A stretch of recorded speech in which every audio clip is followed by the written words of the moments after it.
मित्रांनो, LLB 5 ची allotment list वेबसाईटवर लागलेली आहे. तर अलॉटमेंट कशी चेक करायची, ॲडमिशन प्रोसेस कशी आहे त्याबद्दल आपण जाणून घेऊया. तर सर्वप्रथम तुम्हाला वेबसाईटवर जायचं आहे. जर तुम्हाला इन्स्टिट्यूट वाईज अलॉटमेंट लिस्ट बघायची आहे तर एक लिंक आहे, त्याच्यावर तुम्हाला क्लिक करायचं आहे इन्स्टिट्यूट वाईज अलॉटमेंटला. म्हणजे तुम्हाला त्या इन्स्टिट्यूटमध्ये किती मुलं अलॉट झाले ते पण दिसतील.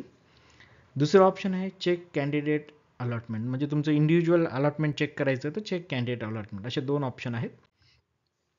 जर तुम्ही चेक इन्स्टिट्यूट अलॉटमेंट सिलेक्ट केलं तर तुम्हाला इन्स्टिट्यूट राऊंड 1 कोणती युनिव्हर्सिटी आहे, कॉलेजचं नाव काय आणि चेक अलॉटमेंट हे तुम्हाला ऑप्शन सिलेक्ट करायचे.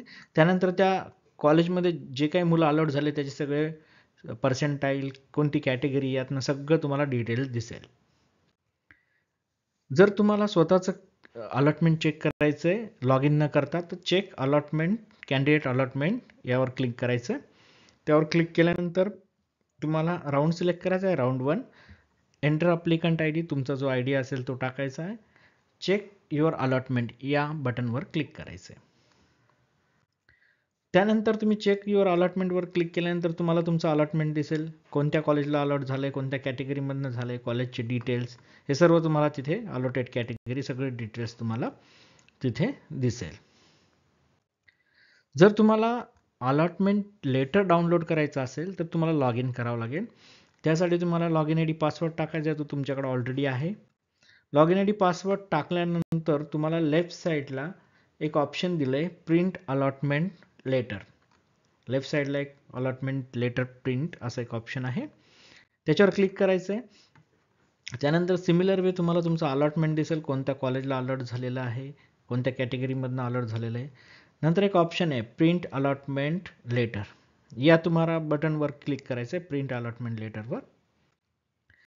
त्यानंतर तुम्हाला कॉलेज अलॉटमेंट लेटर डाउनलोड मिळेल, ते तुम्हाला प्रिंट आउट काढायची आहे, तुमच्याजवळ ठेवायची आहे.